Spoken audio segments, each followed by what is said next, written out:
नमस्कार प्रेक्षकांनो, तर आपण बघतोय आई आणि बाबा रिटायर होत आहेतचा आजचा एपिसोडच्या सुरुवातीला आई इथे स्वीटीला हाक मारत येतात. तर स्वीटी तिथे बसलेली आहे बेडवर आणि आता तिचं लक्ष नाही आहे, त्यामुळं त्या एकदम म्हणतात, काय गं अशी का बसली आहेस तू? मग स्वीटी म्हणते कुछ नाही आई. मग त्याच्यानंतर आई म्हणतात कुछ नाही कसं, काहीच मकरंदचा विचार करतेस ना तू, असं म्हणून विचारतात त्या. मग स्वीटी म्हणते मतलब. मग त्याच्यानंतर इकडे आई म्हणतात तुम्ही भांडलायत का एकमेकांशी दोघंजणं, असं विचारतात. मग त्याच्यानंतर स्वीटी म्हणते आई आपसे कुछ कहा उसने. मग त्याच्यानंतर आई म्हणतात मला काही बोलला नाही ग तो, पण तो कसला तरी टेन्शनमध्ये वाटतोय. स्वीटी पण म्हणते हाँ ना, मैंने भी पूछा ना, लेकिन कुछ बोल ही नहीं रहा है वो. मग शायद मुझसे ही कोई गलती हो रही है, इसीलिए बहुत गुस्सा है मुझ पर, असं स्वीटी आईला सांगते. तर आई म्हणते अगं तसं नाही आहे, मकरंद असा मुलगा आहे ना की तो स्वतःच्या मनातलं कधीच दुसऱ्याला सांगत नाही आणि म्हणूनच सगळे प्रॉब्लेम्स होतात. आता तो नोकरीच्या टेन्शनमध्ये आहे की नाही, मग अशा वेळेला कोणी काही विचारलं ना की त्याला लगेच राग येतो. लहानपणापासूनची सवय आहे त्याची. तुला माहिती आहे, अभ्यास करताना, परीक्षेच्या वेळी, रिझल्टच्या वेळी अशीच चिडचिड करायचा तो. गुम्या आहे एक नंबरचा, त्यात धुमसत असतो नुसता, असं आई म्हणतात मकरंदबद्दल सांगत असतात स्वीटीला. तर स्वीटी विचारते अब मैं क्या करू, असं विचारते स्वीटी. आणि मग त्याच्यानंतर आई म्हणतात हे बघ बाळा, काळजी करू नकोस तू. हे बघ काय आहे ना, आयडिया, आईच्या मनात एक आयडिया येते. असं करता का, लग्न झाल्यापासून तुम्ही दोघंच कुठे बाहेर गेला नाही आहात, घरात ही एवढी सगळी माणसं आहेत म्हणून कंटाळा असेल तो. तुम्ही ना एक आज कुठेतरी दोघंजणं बाहेर जा, कुठल्या तरी नाटकाला जा, सिनेमाला जा, छान एकमेकांबरोबर वेळ घालवा, अगदी अख्खा एकमेकांसोबत घालवा, जीवनच या तुम्ही. म्हणजे बघ, म्हणजे तो नक्की खुश होईल, त्याचा मूड ठीक होईल आणि त्याचा मूड ठीक झाला की तुला बरं वाटेल. मग स्वीटी पण म्हणते गुड आयडिया, मी बात करती हूँ उससे, असं म्हणते. आता काय प्रेक्षकांनो, या दोघांच्या मनात आहे तसं होईल का, म्हणजे एकमेकांबरोबर वेळ घालवतील का, संशयाचं भूत भांडण काढेल. तर समीर सांगतोय बाबांना तुमचे पैसे आहेत ते तुम्ही खर्च करायचे, तुम्हाला हवे तसे तुमच्यासाठी तुम्ही खर्च करा वगैरे. मग बाबा पण विचारतात त्याला पटतंय ना तुला, हेच तुला तुझ्या आईला पटवून द्यायचं आहे आणि तिला माझ्याबरोबर बोरथळला यायला राजी करायचं आहे बस. मग समीर उठतो तिथनं आणि एकदम असं विचारात असल्यासारखं बघतो. तर बाबांना पण कळत नाही नेमकं काय चाललंय ते. आणि सीमा तिकडनं समीरला खुणावते. तर समीर म्हणतो बाबांना की मी आईशी बोलतो, समजावतो तिला. तर बाबा म्हणतात तथास्तु, असं म्हणतात. दोघं एकमेकांना टाळी देतात. हसत खेळत तरी त्यांचं संभाषण संपलंय. आता बघूया बाबांच्या मनातली इच्छा पूर्ण होते का समीर पैशांबद्दल मागू शकतोय, नेमकं काय काय होणार आहे ते. तर आतमध्ये गेल्यावर सीमा त्याला लगेच इथे अडवते आणि विचारत असते की तू बाबांशी बोललास का, बाबा काय म्हणाले, तू विचारलंस का त्यांना. मग त्याच्यानंतर समीर म्हणतो हो मी बोललो, त्यांचं बोरथळा जायचं प्लॅनिंग सुरू आहे असं म्हणून सांगतो. मग सीमा म्हणते मी ते नाही विचारत आहे, तू पैशांबद्दल काही बोललास का बाबांशी. मग समीर म्हणतो बाबांनी माझ्यावर एक काम सोपवलं आहे, ते जर मी केलं तर बाबा देतील सगळं, म्हणजे होईल सगळं व्यवस्थित. सीमा विचारते कशावरून. मग त्याच्यानंतर समीर म्हणतो तिला अगं मी सांगतोय ना, बाबा म्हणालेत की ते माझं काम कर, तू म्हणशील ते मी देतो असं म्हणून त्यांनी सांगितलं आहे. मग सीमा म्हणते नक्की. मग लगेच समीर म्हणतो आता मी खोटं बोलतोय का. मग सीमाचा पुढचा प्रश्न तयार आहे, आता आईंचं काय. मग समीर म्हणतो आता आईशी बोलायचं आहे, पण मी बोलेन आईशी असं म्हणून सांगते. पण सीमा म्हणते नक्की ना समीर. मग त्याच्यानंतर समीर चिडून म्हणतो नक्की असं म्हणून. मग सीमा मनातल्या मनात म्हणते हा म्हणतोय खरं, पण काय होणार आहे कोण जाणे, असं तिच्या मनात आता विचार चालू आहेत.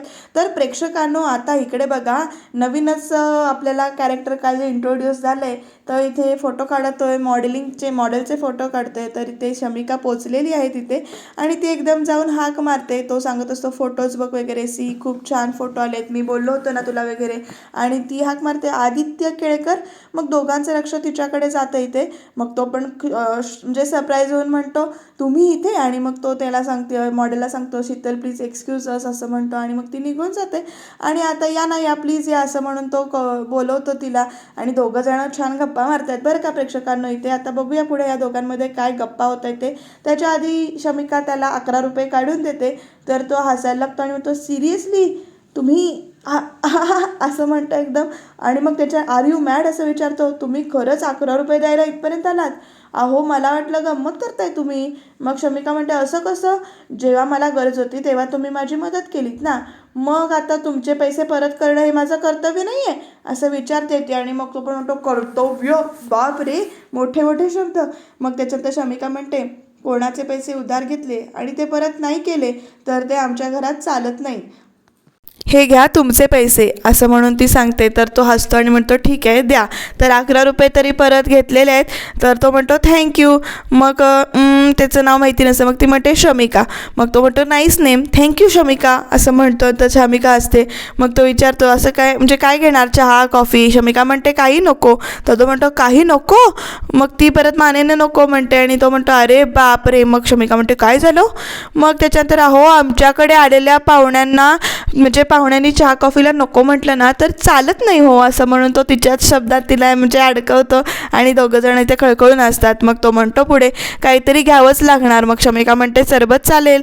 तर ओके स्पॉट दादा मॅडमसाठी सरबत घेऊन या वगैरे असं सांगतो. मग शमिका तो आजूबाजूचा स्टुडिओ वगैरे बघत असते. शमिका विचारते त्याला हा स्टुडिओ तुमचा आहे? मग तो म्हणतो yes as you can see I am a photographer असं म्हणून तो कॅमेरा वगैरे दाखवतो ती त्याच्या हातातला. मग तो विचारतो तुम्ही काय करता? मग ती म्हणते मी कॉलेजमध्ये शिकते. मग पुढे काय करणार आहे असं विचारतो तो. मग तो म्हणतो पुढे आय डोंट नो असं म्हणते शमिका. आणि आता हे तिचं उत्तर ऐकून तो शॉक होतो बरं का. यू डोंट नो म्हणजे तुम्हाला आयुष्यात पुढे काय करायचं आहे हे तुम्हाला माहिती नाही आहे असं तो म्हणतो पुढे. आणि शमिका 2 मिनटं गप्प बसते. तर तो म्हणतो नो प्रॉब्लेम, तुमची हरकत नसेल तर मी एक तुम्हाला ऑप्शन सुचवू शकतो. मग शमिका म्हणते काय? तर you have a great face structure असं तो सांगतो तिला. तुमचा चेहरा हा खूप फोटोजेनिक आहे. You can be a very good model. मग ती म्हणते रिअली असं खरंच वाटतं तुम्हाला असं म्हणते. मग तो म्हणतो ऑफकोर्स अहो मी एक फोटोग्राफर आहे आणि माझ्या डोळे म्हणजे कॅमेराचे लेन्सेस आहेत. फोटोजेनिक चेहरा लगेच टिपता येतो यांना असं तो म्हणतो. आणि ती बघायला लागते अशी एकटक. तर म्हणतो असं बघू नका खरंच सांगतोय. अरे मगाशी स्पॉट दादांना सरबत सांगितलं होतं ना विसरलो होतो. एक मिनिट थांबा, एकच मिनिट थांबा. स्पॉट दादा असं म्हणत तो तिथनं जातोय बरं का सरबत आणायला. तर शमिका तो जे काही बोलला त्याचा इथे विचार करताना दिसते. काय वाटतं तुम्हाला ही जोडी जमेल का? ह्याच्या मनात काहीतरी वेगळंच आहे. असं बघूया आता पुढे काय काय होणं. इंटरेस्टिंग ठरणार आहे बरं का ह्या दोघांचा प्रवास किंवा शमिकाचं मॉडेलिंगमध्ये करिअर करायचा डिसिजन, आई बाबा बाकीच्यांचे सगळे निर्णय बघत राहणं खरंच इंटरेस्टिंग ठरणार आहे. तर समीर इथे आईला हाक मारत आला आहे. मग आई म्हणते डबा ना देते ना पटकन समीर, मला फक्त एवढी भाजी फोडणीला टाकून देते मी. तर समीर म्हणतो नाही काही नाही आहे मला उशीरच जायचं आहे. समीरला असं म्हटलं तर आई विचारते का रे? मग समीर म्हणतो काही विशेष काम नाही आहे सध्या ऑफिसमध्ये, उगाच जाऊन काय करणार ना तिथे. मग आई म्हणतात हो का बरं मला सांग आई असं म्हणून समीर विषयाला हात घालतोय आणि विचारतो तू बोरतळला कधी जाणार आहेस? मग त्याच्यानंतर समीर असं विचारल्यानंतर आई म्हणतात तू का विचारतोयस हे मला? नाही. मग समीर माझ्या लक्षात येते की सारखं तू हे ना ते कारण काढून बाबांचा निर्णय पुढे ढकलतेस तू. नाही मला माहिती आहे सगळं असं म्हणून इथे समीर म्हणतो कारण आम्ही आहोत त्याचं. आई सॉरी ग, दरवेळी सीमा काहीतरी प्रॉब्लेम करते आणि त्याच्यातनं तुला म्हणजे वाट काढावी लागते, गोंधळ घालून तो निस्तरावा लागतो तुला सीमाने घातलेला. मग आई म्हणतात अरे समीर इथे अशा अडचणी असताना माझा पाय निघेल का तूच सांग. आणि बाबांना मी नाही जायचं म्हणतच नाही आहे, मी फक्त म्हणते की थोडे दिवस थांबा मग जाऊ आपण. एकदा इथली घडी नीट बसवली ना की मग मी जाईन असं आता आईने सांगितले. आणि मग समीर म्हणतो म्हणजे काय? कारण आम्हीच आहोत ना आणि आमच्यामुळे तुम्हाला जाता येत नाही आहे या गोष्टीचं सगळ्यात जास्त वाईट वाटते आई मला. मग त्याच्यात आई म्हणते अरे तसं काही नाही आहे रे बाळा, मी सांगते ना तुम्हाला तुमच्याबरोबर राहण्यातच आमचा आनंद आहे. मग त्याच्यानंतर समीर म्हणतो आनंद वगैरे सगळं ठीक आहे पण आमच्यामुळे जे प्रॉब्लेम्स क्रिएट होत आहेत ते तुम्हाला सहन करावे लागत आहेत. आणि बाबा म्हणतात ते बरोबरच आहे. मग आई म्हणतात काय म्हणतात बाबा? मग त्याच्यानंतर बाबा म्हणाले की आई म्हणते रे की घरासाठी कष्ट करणं तिला आनंद वाटतो पण असं नाही आहे रे, तीसुद्धा थकते म्हणजे आईसुद्धा थकली आता, तिलासुद्धा आरामाची गरज आहे असं बाबा म्हणत होते. आणि आई कसं आहे बरोबर आहे ना बाबांचं, मी झालं आता म्हणजे ते रिटायर्ड झाले आता, तब्येत बरी आहे तुमची, हाताशी पैसा आहे थोडा तुमच्या, तर त्यांना फिरायचा तुझ्याबरोबर काय चुकतं आहे त्यांचं? चुकतोय आम्ही असं समीर म्हणतो. आमच्या चुकांमुळे म्हणजे तुला इथे अडकून राहावं लागतं, आमच्यासाठी तू इथे थांबतेस आणि हे करायची आता काहीही गरज नाही आहे. यानंतर तू आणि बाबा दोघंजणं बोरतळला जाणार आहात आणि त्यांनी जसं ठरवलं आहे तसंच होणार आहे आणि आनंदात मस्त आयुष्य जगायचं आहे आणि मस्त आराम करायचा आहे असं सगळं समीर सांगतो. मग आई म्हणतात ठीक आहे मी विचार करेन. मग समीर म्हणतो विचार नाही आई, विचार नाही, विचार बाबांनी केला आहे, तू फक्त तो अंमलात आणायचा आहे. मग आई म्हणतात अगदी बाबांनी पडवून पाठवल्यासारखा बोलतोयस रे तू असं म्हणतात. आणि बाबांनी पडवलं ना तुला असं म्हणून मला माहिती होतं वाटलंच. मग समीर म्हणतो काहीतरीच काय बाबा कशाला पडवतील, छे छे छे. मग त्याच्यानंतर आई म्हणतात, बरं आम्ही खरंच जायचं ठरवलं तर काही अडचण नाही ना होणार तुमची. मग समीर म्हणतो, कसली अडचण नाही, तुम्ही जावा, या वयात तरी स्वतःचे प्रॉब्लेम स्वतःला हँडल करता आलेच पाहिजेत ना. मग आई म्हणतात, सीमा आणि तू असं म्हणतात एकदम, तुमच्यात सगळं ठीक आहे ना. मग समीर पुढे असा म्हणजे शॉक होतोय, पण तरीसुद्धा तो सारवं करून घेतोय आणि म्हणतोय, हां ठीकच तर आहे सगळं. मग आई म्हणतात, पण तुझा चेहरा असा का उतरलाय, काय झालंय, तुझी झोप नाही का झाली पूर्ण. हे बघ आईची नजर आहे माझी, मला खरं खरं सांगायचं आहे जे काही घडलंय ते. असं इथे आई म्हटल्यावर समीर 2 मिनटं विचार करतोय. मग त्याच्यानंतर तो म्हणतो, तू उगाच विचार करतेस, ठीक आहे सगळं आमच्यात, असं तो सांगतो. खरंच असं आणि म्हणतो पुढे. तरी समीरनं आता आईला पटवून द्यायचा प्रयत्न केला आहे, पण आई म्हणते, तुला काही वाटलं तर फोन करशील ना मला.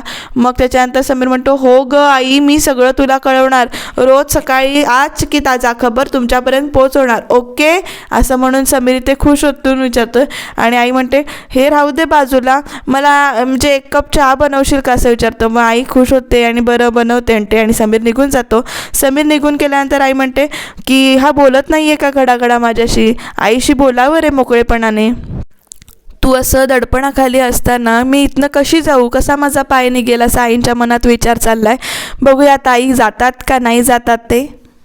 तर त्या मॉडेलचे फोटो काढत असताना शमिका इथे बघते त्याच्याकडे, कारण तो सगळं सांगत असतो अजून म्हणजे थोडंसं स्माईल दे, ग्रेट वगैरे सगळं चालू असतं. 1च मिनिट हां असं म्हणून तो परत फोटो काढतो आणि दाखवायला जातो. आणि शमिका सगळं बघते आणि आता फोटो लेफ्टला ये, परफेक्ट वगैरे असं सगळं चालू आहे. तो इन्स्ट्रक्शन्स देतोय, तर शमिका त्याच्याकडे कौतुकाने बघते आणि मग तो म्हणतो, बेस्ट, परफेक्ट भाग्यश्री, हे बघ, लुक ॲट दी फोटोज, आणि मी तुझे फोटो मी तुला पोर्टफोलिओ करून ईमेल करतो लगेच, असं म्हणून सांगते. ओके म्हणून ती निघून जाते. आणि मग त्याच्या लक्षात येतं की शमिका इथेच आहे ते. आणि ती गेल्यानंतर शमिकाला कडे बघतो आणि मग म्हणतो, ओ सॉरी माझ्या लक्षातच नाही तुम्ही इथे आहात ते वगैरे, तुम्ही कंटाळा असाल का. या बसा. ॲक्च्युली काय आहे ना, या सगळ्यामध्ये ना खूप वेळ जातो आणि मग मला माझंच भान नसतं, कंटाळ्यात ना. तर ती म्हणते, नाही अजिबात नाही, हे सगळं मी पहिल्यांदा बघितलं, इंटरेस्टिंग आहे. मग तो म्हणतो, आवडलं का तुम्हाला. मग ती म्हणते, हो, तुम्ही रोज हेच काम करता का असं विचारते शमिका. मग म्हणजे रोज असे लोकांचे फोटो काढता. मग तो म्हणतो की हो, बघायला सोपं वाटतं हे सगळं, पण तितकं सोपं नाही आहे हे, असं म्हणून सांगतो तो पुढे. मनासारखं काम होईपर्यंत चैन पडत नाही. आणि शमिका पण ऐकतं त्याचं कान देऊन. मग तो म्हणतो, खूप कष्ट आहे पण मजा आहे या कामामध्ये. मग शमिका पुढे म्हणते, लोक असं म्हणतात की करिअर असं चूज करावं की ते तुमचं पॅशन असेल. मग फोटोग्राफी तुमचं पॅशन आहे की पॅशन आहे, जॉब आहे की पॅशन आहे. मग तो म्हणतो, तुम्ही काय माझी मुलाखत घ्यायला आलात का इथे, असं म्हणून तो हसतो. आणि मग शमिका म्हणते, ओह सॉरी असं म्हणते. आणि आता तो पुढे काय उत्तर देईल. मग तो म्हणतो, वाव. मग तो त्याच्याकडे बघून म्हणतो, जे तुमचा चेहरा खूप खरंच बोलका आहे, असं शमिकाकडे बघून म्हणतो. You are a photographers dream. म्हणजे तुमच्या चेहऱ्यावर प्रत्येक इमोशन खूप स्पष्ट आणि सुंदर दिसतात, असं तो सांगतो. आनंद, उत्सुकता, राग आणि म्हणजे असं गिल्टी, असं मी खरंच मगाशी म्हणालो ना तुम्हाला, त्याबद्दल तुम्ही विचार करा, म्हणजे मॉडेलिंगबद्दल असं तो सांगतो. आणि शमिका विचार करते, काय शमिका शिरेल का मॉडेलिंगमध्ये. तर आता घमंडे नारडा बिल्डरला बोरथळमधलं घर दाखवतोय. मिस्टर अँड मिसेस किल्लेदारांचं हे बोरथळमधलं घर दाखवतोय. आणि दोन्ही बाजूला अशीच झाडं आहेत, मागे सुद्धा भरपूर प्रॉपर्टी आहे सर, असं म्हणून. आणि आता घमंडेनं ती प्रॉपर्टी दाखवल्यानंतर नारडा खुश होतो आणि म्हणतो, ग्रेट प्रॉपर्टी घमंडे. आणि म्हणतो, या जागेवर ना एखादं लक्झरियस रिसॉर्ट होऊ शकतं नाही का.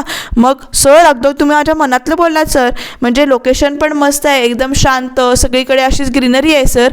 मग इकडे हे घर मला पाहिजे घमंडे, ही प्रॉपर्टी आपल्याकडे कशी येईल याचा एक प्लॅन तयार करा आणि लगेच मला येऊन भेटा. मग घमंडे पण येस सर म्हणून सांगतो. आणि मग त्याच्यानंतर नारडा बिल्डर म्हणतो, हे जर घर तुम्ही ताब्यात घेऊन दाखवलं तर तुमचं प्रमोशन नक्की आहे. मग घमंडे पण इथे थँक्यू सर, लगेच कामाला लागतो असं म्हणून निघून जातो. आता या नारडा बिल्डरच्या मनामध्ये बोरथळचं घर बसलं आहे. आता नेमकं काय घडणार, बोरथळचं घर नारडा बिल्डरला मिळणार का, बघत राहूया. प्रेक्षकांनो, आई ते बसले आहेत आणि त्यांच्या मनामध्ये सगळे विचार येत आहेत. जे स्वीटीनं सांगितले असतं की अब हम छोटे बच्चे नहीं रहे, अब हम संभाल लेंगे वगैरे असं, आणि आप जाइए बोरतळ को बाबा के साथ. तर समीरनं पण जे काही सांगितलेलं असतं ते आठवतं आहे आईला. विचार काय करतेस मावशी, खरंच जाऊन या तुम्ही, यू नीड अ ब्रेक, बिंदास जा, असं शमिकानं पण सांगितलेलं असतं. ते सगळं तिला आठवतं आहे. बघूया आता काय पुढे आई विचार करते ते. तर तोपर्यंत आईचीच प्रतिकृती म्हणजे आईचं मन तिच्या समोर येऊन उभं राहिलं झालं आहे आणि त्या दोघींचं बोलणं चालू आहे. बघूया आता त्या ह्याच्यातून काय मार्ग निघतोय ते. आईचं मन आईलाच म्हणतं, काय गं काय झालं आहे? मग आई विचार करून म्हणते, काय करू मी, म्हणजे मला खरंच कळत नाही आहे की सगळे आपापल्या परीने येऊन सांगतायत की समीर, स्वीटी, शमिका सगळे एकत्र येऊन सांगतायत. मग त्यांनी सांगायची काय गरज आहे, तुला कळत नाही असं आई विचारतं, म्हणजे आईचं मन विचारतं. मग आई म्हणतात, कळतंय पण वळत नाही आहे, म्हणजे माझं घर, माझी मुलं सोडून अचानक कशी जाऊ मी, सोपं नाही आहे ते, पुरुषांना नाही कळत या गोष्टी असं आई म्हणतात. म्हणजे अचानक काही झालं तर, मुलांना आमची गरज पडली तर. मग पुढेच त्याचं मन म्हणतं, तर काय अगं तू काय कायमची जाणार आहेस का, आणि त्यांना कधीतरी गरज लागेल हा विचार करून तू तुझ्या नवऱ्याच्या आत्तांच्या गरजाकडे तू दुर्लक्ष करतेस त्याचं काय. मग आई परत म्हणतात, त्यांचं किती दिवस चाललंय, तूही आता रिटायर हो, तूही आता म्हणजे तुला आता आरामाची गरज आहे, आपण दोघंच जण आता बोरथळ्याला जाऊन राहूया. मग आईंचं मन आईला सांगतं, ऐक त्याचं आरामाची गरज खरंच तुम्हाला दोघांनाही आहे. आणि मग तिला आठवतं, जो जाओ मावशी जी लो अपनी जिंदगी काका के साथ. मग आई हसतात आणि मग त्याच्यानंतर काय गं असं मन विचारतं आईंचं. आणि मग ही शमिका पण ना काही म्हणजे बघते आणि काही येऊन बोलते इथे असं म्हणून येतात आणि मला म्हणाली, मावशी जाओ जी लो अपनी जिंदगी असं म्हणून, आणि हसतात. मग आईंचं मन पण आईला म्हणतं, हसलीस की किती छान दिसते शुभा, किती दिवसात अशी मनमोकळी हसली नाही आहेस तू. मग ह्यासाठी जायचं असतं ब्रेक, पुन्हा नव्याने म्हणजे पुन्हा ताजंतवानं होण्यासाठी. हो पण म्हणून असं अचानक आत्ता जायचं मध्येच, मग योग्य वेळेची वाट बघत बसलीस तर ती वेगळा वेळ कधीच येणार नाही. संसारी माणसांना अडचणी असतातच, त्यातूनच स्वतःसाठी असे वेगळे क्षण काढायचे असतात असं आईचं मन आईला सांगतं. मग त्यानंतर खरं आहे तुझं असं आई पण म्हणतात. आणि मग आईचं मन परत म्हणतं, आता जास्त वाट बघू नकोस किंवा वेळ घालवू नकोस, आता वेळ आली आहे तुझ्या नवऱ्याचं स्वप्न पूर्ण करण्यासाठी, तुला वेळ काढावाच लागेल, काढशील ना असं म्हणून. आणि तोपर्यंत आईचं मन तिथनं निघून जातं आणि आई आपल्या मनात जे आहेत अजून म्हणजे त्या विचारच करतायत आणि त्यांना त्यांचं उत्तर मिळालं आहे बरं का प्रेक्षकांनो. तुम्हाला काय वाटतं, आईचा निर्णय होईल ना?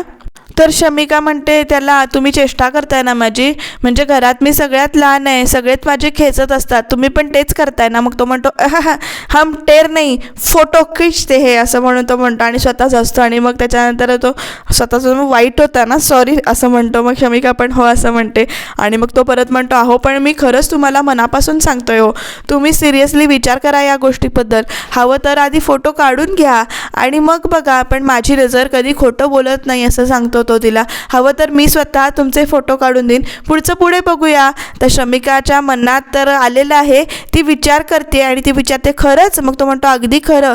आणि नुसते फोटोज कशाला, तुम्हाला इंटरेस्ट असेल ना तर पुढे जाऊन तुम्हाला कामसुद्धा मिळेल. आणि म्हणते, काम म्हणजे? मग तो म्हणतो, मॉडेलिंग असाइनमेंट्स मिळतील तुम्हाला, आणि तुमचा चेहरा जर का छान दिसला म्हणजे तुमच्यात कष्ट करायची तयारी असेल आणि अर्थात फोटोग्राफर का जर का उत्तम असेल तर मॉडेलिंग करायला करिअरमध्ये खूप पैसा आहे असं तो सांगतो. आणि शमिका म्हणजे तयार होताना दिसते असं त्याच्या चेहऱ्यावर वाटतंय की ती तयार होते, पण शमिका तेवढ्याच म्हणते, मी निघते आता, मला उशीर झाला असं म्हणून. मग तो म्हणतो, ओके अच्छा काही प्रॉब्लेम नाही, ओके असं म्हणते. आणि शमिका निघून गेले तर तो म्हणतो, hope to see you again, all the best असं म्हणून तो सांगतो. तर शमिका खुशीने हसते, थँक्यू म्हणते आणि तिथून जाते. बघूया आता पुढे काय काय घडणार आहे ते. तर प्रेक्षकांना आता सीमाला चैन पडत नाही आहे. समीर पण तिकडे घरात फेऱ्या मारतोय. सीमा समीरला फोन लावते आणि विचारते, तू काय करतोयस, कुठे आहेस? तर समीर सांगतो, मी घरातच आहे. सीमा विचारते त्याला, तू आईंशी बोललास का रे, तू काय म्हणाल्या? तर समीर म्हणतोय, बघ मी तिला सगळं समजावून सांगितले, ती म्हणाली आहे विचार करते म्हणून, पण एक सांगू का, ती जर बाबांबरोबर बोरथळा जायला तयार झाली ना सीमा, तर बाबा इतके खुश होतील जातील ना, पण पैसे देतील ना रे असं सीमा विचारते. आणि मग समीरचं तोंड पडते. मग तो म्हणतोय, मला खात्री आहे देतील ते. मग सीमा म्हणते, कशावरून? मग असं काय करतेस, मी ओळखतो त्यांना, मी मुलगा आहे त्यांचा, इतके दिवस बाबांनी घर चालवलंच ना, घरासाठी किती खर्च येतो, काय कसा जमवायचा असतो, कसं सगळं बाबांना माहिती आहे ग सीमा, त्यामुळे ते कधीच नाही म्हणणार नाही तसं तो सांगतो पुढे. आणि आपण जर नीट समजावून सांगितलं तर का नाही ऐकणार ते? मग सीमा पुढे विचारते त्याला, तू नीट समजावून सांगशील ना त्यांना की मी बोलू? मग तो म्हणतोय, तू बोलू नकोस, म्हणजे मी बोलतो, ते स्वतःच म्हणाले होते मला की मी सगळं बोललोय ना तुला सीमा, आणि मग त्याच्यात नको काळजी करूस, हे काम होणार म्हणजे होणार. आणि मग सीमाचा पुढचा प्रश्न आलाय, आणि आई त्यांनी मध्येच काय काढलं तर? मग त्याच्यानंतर सीमा मला समीर म्हणतो, तू किती शंका काढते सीमा, एकदा जर बाबा हो म्हणालेत ना तर आई कशाला नाही म्हणेल. मग सीमा म्हणते, बरं ठीक आहे, मी घरी येईपर्यंत तुझ्याकडे वेळ आहे, आले की बोलूया, असं आता सीमाने सांगितलं आणि फोन कट करून ठेवला. बघूया आता काय होतंय ते. सीमा पण फोन कट करून तिथे आपल्याच विचारात आहे आणि समीरसुद्धा तिथे विचारातच आहे. तो आता बाबांना कसं सांगेल आणि काय सांगेल बघत राहणं इंटरेस्टिंग ठरणार आहे. तर प्रेक्षकांनो, आता सीमाने फोन ठेवल्यानंतर तिथे एक माणूस आला आहे आणि सीमा त्याच्याकडे बघून म्हणते, घमंडे तुम्ही इथं काय करताय. तर घमंडे त्याच्याकडे बघून हसतोय नुसता. तर आता प्रेक्षकांनो, आईंनी फायनली बॅग भरायला चालू केलेली आहे. हां, बाबा येत आहेत आणि विचारत आहेत, हे काय, ही कसली तयारी चालली आहे तुझी. मग आई म्हणतात, हो एवढा धोशा लावला होतात ना, बोरथळला जायचं आहे, बोरथळला जायचं आहे, आता मलाच विचारा ही कसली तयारी म्हणून. मग त्याच्यात बाबा म्हणतात, काय खरंच. बाबांना खूप आनंद झाला आहे. तू तयार आहेस असं म्हणून विचारतात ते. एक एक करून सगळ्यांना फितवलं तुम्ही, आता कशाला भोळेपणाचा आव आणताय. अरे मी काय केलं असं बाबा विचारतात. मग आई म्हणतात, काय केलं, जो येतो तो मला सांगतोय. ती स्वीटी आली म्हणाली, आई तुमको बाबा के साथ जाना चाहिए, इतना मोह है उनका, असं म्हणाली स्वीटी. मग हिंदी बिघडत चाललंय तिचं असं म्हणून परत बाबा म्हणतात, मग यांच्यात म्हणजे समजूतदार आहे मुलगी, माझं मन कळतं तिला असं म्हणतायत. मग आई पण म्हणतात, मन कळतो म्हणे. ती शमिकासुद्धा काही नाही कमी नाही आहे. ती म्हणते, मावशी तुम्हाला रुटीनमधनं ब्रेक घ्यायला पाहिजे, लाईफ एन्जॉय करायला पाहिजे, जसं काही मी तुम्हाला इथे बांधून ठेवलं आहे. मग बाबा पण म्हणतात, अगदी बरोबर आहे. आणि मग आई म्हणत बसतात, त्या समीरला काय पडवून पाठवलं तो तुम्ही. मग बाबा म्हणतात, काय मी कशाला पडवून पाठवू, आणि त्याचं वाटलं असेल. मग आई म्हणतात, पाठवला नव्हतं तुम्ही. मग तो उगीच सांगत होता का, आई बाबांना तुझी किती काळजी वाटते गं, आत्ता पैसे आहेत, तुम्ही फिरून घ्या, तब्येती चांगल्या आहेत तर जाऊन या बोरथळा, तुम्हाला थोडा चेंज मिळेल, हां असं म्हणाला तो. असं म्हणून बाबा परत विचारतात आणि अरे वा असं म्हणतात, पण तुला पटतंय का ते. मग आई म्हणतात, पटल्याशिवाय का मी सामान भरलं असेल. हे बघा, ही माझी बॅग आहे, ही तुमची बॅग आहे, तुमची बॅग नीट तपासून घ्या, पहा सगळं घेतले का नाही ते, नाहीतर तिथे गेल्यावर कराल मला हे राहिलंय ते राहिलंय म्हणून. मग बाबा हसत म्हणतात, शुभा थँक्स शुभा, तू माझ्यासोबत आहेत ना, तर मला अजून आणखी काय पाहिजे असं विचारतायत. या दिवसाची मी किती दिवस वाट पाहतोय माहिती आहे ना तुला. मग आई पण हसतात खुश होऊन आणि बाबांकडे बघतायत आणि तुम्ही दोघं खुश छान दिसत आहेत प्रेक्षकांनो. आणि आता उद्या काय काय घडणार आहे बघा इंटरेस्टिंग, कारण बाबा सांगतायत, भाऊ तुझ्या वहिनी घेऊन येते बोरतळला, गोळ्या औषधं सगळे घेतले ना, आणि जाताना इथे ना उंबरा सरकतोय. मग अरे देवा उंबरा का निसटला असं. मग बाबा म्हणतात, शुभ आता निघायला हवं. मग आई म्हणतात, एक महत्त्वाचं काम राहिलं. आणि आता सगळे आता सीमा विमा तोंड पाडून बघतायत बरं का. आई काय करतायत प्रेक्षकांनो, इथे तुळशीजवळ जात आहेत आणि म्हणजे माझं घर तुझ्यावर सोडून जाते, त्यांचा नीट सांभाळ कर वगैरे. काय होणार जाणून घेऊया, त्याच्यासाठी सबस्क्राईब करा.